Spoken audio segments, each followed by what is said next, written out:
Okay guys, welcome to CNS vlog. We're very excited to be vlogging again. We've done a few vlogs a while ago. Really enjoyed it, loved it. I love getting our message out on camera. Basically what we're going to try and do is we're going to try and do more vlogs. I'd love to do 4 or 5 of them a week. We're going to try and keep it light, fun, enjoyable. Basically getting on the camera and talking about CNS, talking about football. Like today we're going to talk about Man United getting dumped out of the Champions League last night to Seville. Fair play to Seville, by the way. I don't think anyone's seen it coming. We'll get into that in a minute. So basically we're going to try and add some value to you guys. So basically you'll log onto our YouTube or onto our social media. Mainly YouTube will be our channel for this, and our player zone on our website for our academy players. So you can log on and you can watch, get our opinions, give your opinions. So comment below. It's make it interactive. Let us know what you think about Man United getting dumped out of the Champions League last night. I'm sure all the Liverpool fans will be smiling going to school or going to work this morning, especially after the weekend. So we're going to try and make it as light as possible.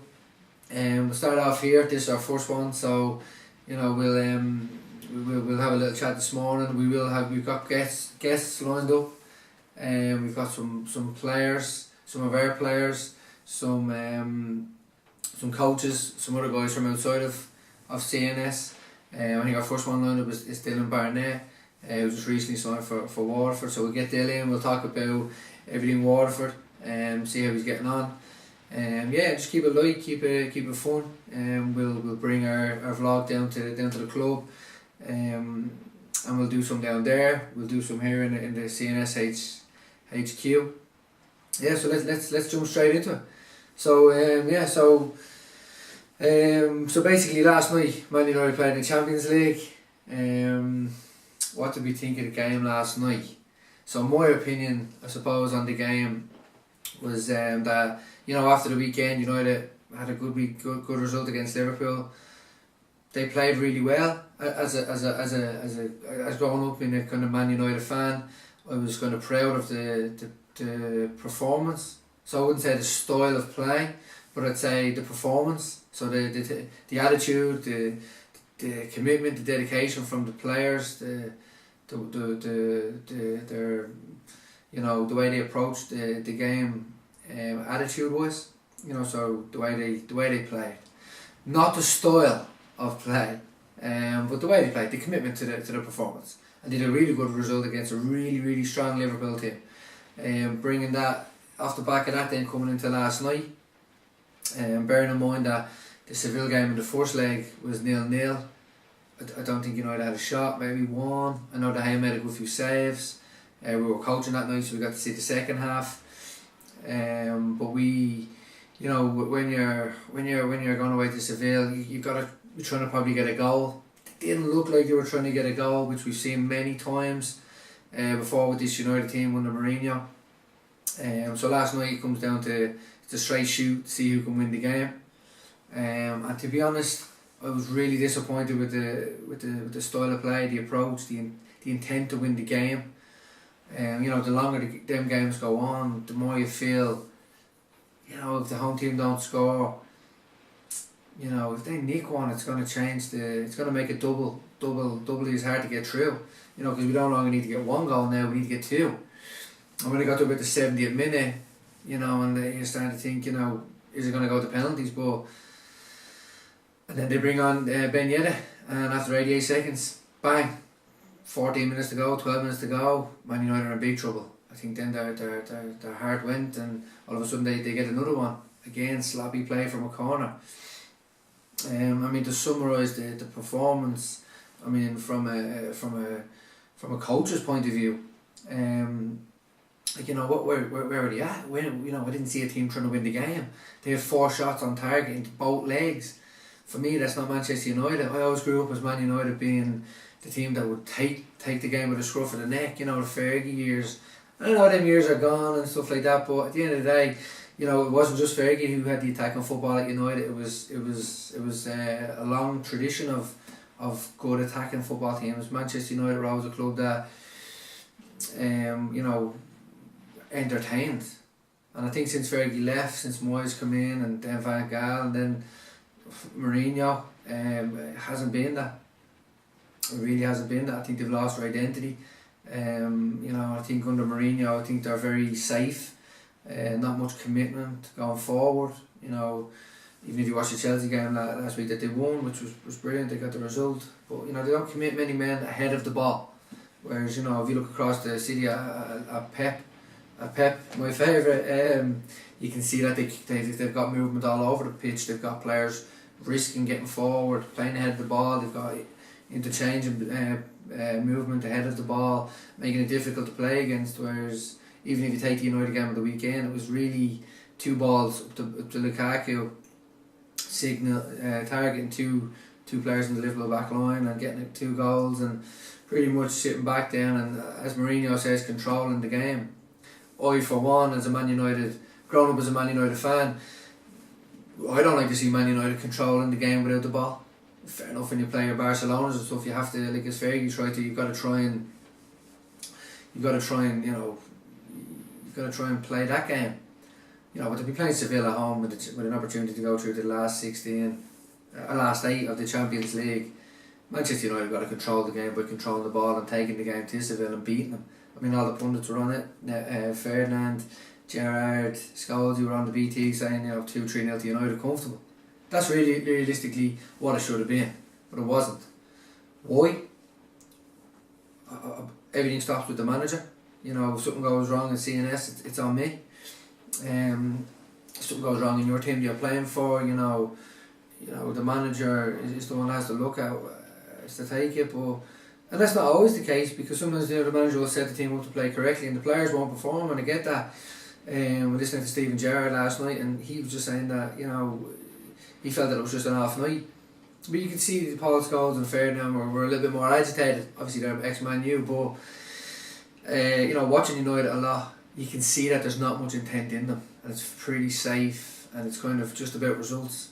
Whereas, yes, I understand that, professional football, people might say it is about results, but it's also about us that are watching it, that are paying to watch it, that are sitting down on a Tuesday evening and looking forward to the game all week, and all of a sudden it's a very disappointing display. It's not what you sit down to spend your time doing to be entertained. Liverpool are very entertained at the moment. Man City are phenomenal. You look at Chelsea against Man City last week, disappointing, kind of spoiled the game. So as a football fan, you want to see more from the team, and for me, I think Mourinho's approach has always been a negative one, and I don't think his style of football suits Manchester United's style of football. I'd love to know what you think about that. Comment below, let me know what you think. If you're Man United and you think, for me, I love Man United. I always have since I was a little boy. I was brought up to do that. But I don't love the football that they're playing. I can support Man United, but I can't support that style of football. Which brings us into the dangers of being gung-ho on one team. Like, I grew up like everybody supporting one team. Yeah, you've got Barcelona, you've got Bayern Munich, you've got Inter Milan, whoever in other leagues that you like, but generally you've got one team. Whereas, that can be a little bit dangerous as well, because when I was kind of die-hard Man United, I didn't see anything else. I didn't appreciate anything else. I cheered for Man United no matter if they were right or wrong. I defended them no matter if they're right or wrong, and that's what you might call a die-hard fan, and many of you might think, that's the way you've got to be. But for me, since Fergie left, it's been a massive come down for most Man United fans, and for me it's been an opportunity, as I've matured and got older as well in my life, that it's been an opportunity to kind of take a step back from just being so kind of tunnel vision on one team, and it's given me an opportunity to appreciate other football and appreciate Liverpool. I could never appreciate Liverpool when I was growing up, because you always hated Liverpool, you always hated what Man United hated. But the fact that now I can watch other teams, and I love Guardiola, so I can really enjoy City. I cheer City and I cheer Liverpool when they play well. I cheer, alright, the little boy inside me is screaming for Man United all the time, but it's very disappointing when, and I suppose it's very disappointing when, like, even if you look at Barcelona now, Barcelona have changed their formation to 4-4-2. They're unrecognisable to the traditional Barcelona, which is a shame. It's it's difficult to watch, I think, as well, because they're playing a 4-4-2. It's not 4-3-3. It's you know, Barcelona are renowned for the Johan Cruyff, the Guardiola. You know, and it's tradition in football. You know, but I suppose, you know, being able to watch different football and appreciate it has been a big plus to, I suppose, the negative surrounding Man United over these last couple of years. I remember when Guardiola and Mourinho came in, we were standing up at my nanny's grave, and all my uncles are Man United fans, all my cousins are Man United fans, and they were delighted with Mourinho. And I was devastated that we didn't get Pep, because I really wanted Pep. I love him. I've got all his books.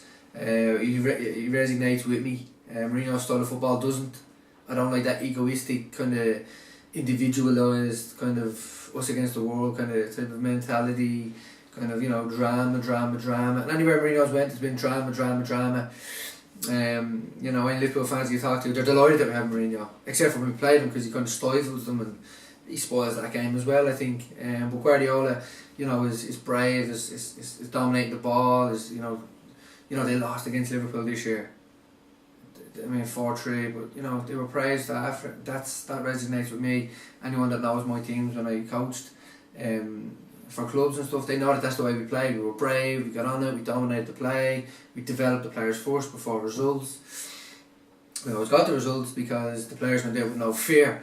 And when you work with no fear and you focus on football, that's a massive thing. Because, you know, I feel that the United players last night were afraid to lose.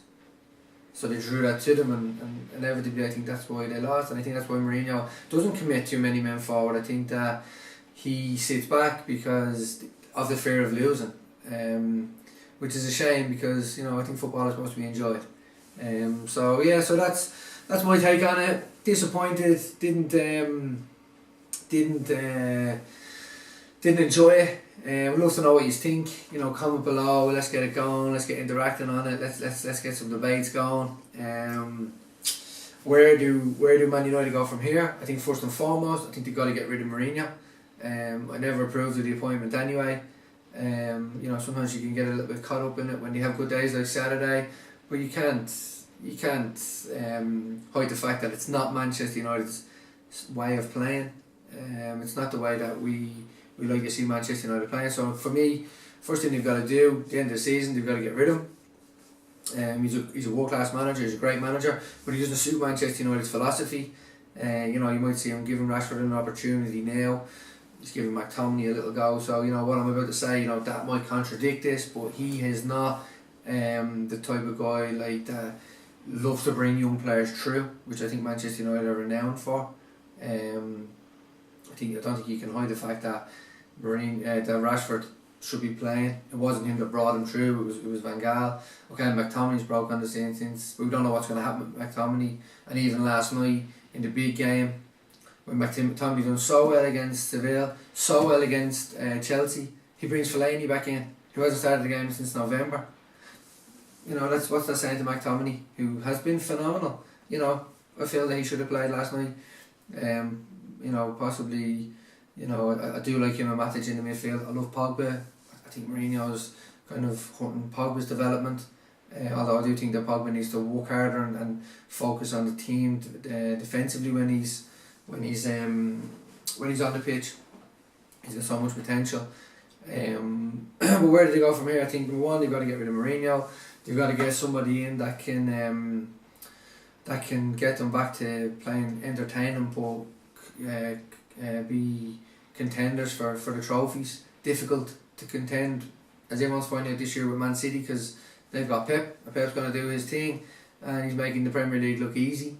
Chelsea made it look a bit easier last year, but they didn't have any European football. Guardiola's battling on all four fronts, except for the couple of weeks ago they lost to Wigan, which, you know, was a one-off. But they're battling on all fronts. You know, they could actually win the Champions League this year. Maybe not. You know, next year will probably be more realistic for them. But yeah, I think they've got to get rid of Mourinho. I think they've got to get someone in that can get them back to playing like a Pochettino type of manager. I love Pochettino. Brings the young players through. You know, they impose their style in every game. I think that's what Manchester United want. Manchester United traditionally got attacking fullbacks. They've got the wingers. We're renowned for having wingers. We don't have any wingers now. We've got a couple of forwards that play in the wide areas. You wouldn't call Martial, Rashford, Wingers, you know, Matt is not a winger. I don't know what Lingard is. Sanchez, for me, Sanchez is like a second forward. You know, maybe a left winger you could say, but you know, for me, I think, you know, they've got to be trying to buy players like the boy off Barca, like Dembele. They've got to try and maybe bring in a big player like Gareth Bale in the summer. But first and foremost, even with Gareth Bale and another, you know, one or two strong players, I still don't think they'll challenge Man City. I still don't think they'll you know, I still don't think they'll entertain the fans with Mourinho there. So yeah, Mourinho gone. Manager can come in, develop the young players, create that style of football again, but also be able to be a contender, because that's what Manchester United is. I think you got to get rid of some players and bring in some more kind of Man United players, that are more in the Man United league. So that's my opinion on it. What do you think? Who's going to win it? That's what we're all thinking now. Real Madrid are looking strong. For me, I think City are, in my opinion, they're playing the best football. But you know, in the latter stages, it does come down to experience, as we've seen last week with Juve and Spurs. But yeah, I think Madrid, City, maybe Bayern. Not too sure about this Barcelona team, to be honest with you. I think the manager's only there this year, so I still think they're in their infancy. I think you know they might grow. But yeah, I think Real Madrid or City. Who do I want to win it? I'd love City to win it. I love Pep. I think they play the best football. I think he'll always play his style of football, whereas I think even as we've seen with Paris Saint-Germain, Real last week, I think Zidane will close the game up and play like that, whereas I think Pep is so brave and he can go and express himself and let his players do their thing and they believe in their thing all the time. So yeah, I hope City win it. So that just kind of goes back to me, you know, being open about all kind of football. So yeah, so that's our first vlog. That's what we want to do. Didn't talk too much about CNS. Probably will tomorrow. I'd love to do another one tomorrow. Hopefully we will. Hope you enjoyed it. I know I have. I'm buzzing sitting here, working away, talking. You know, hopefully we'll have another one tomorrow. Let me know what you think. Comment below on any of the things that we've talked about. And yeah, look, enjoy your day. Have a good day. We'll see you very soon.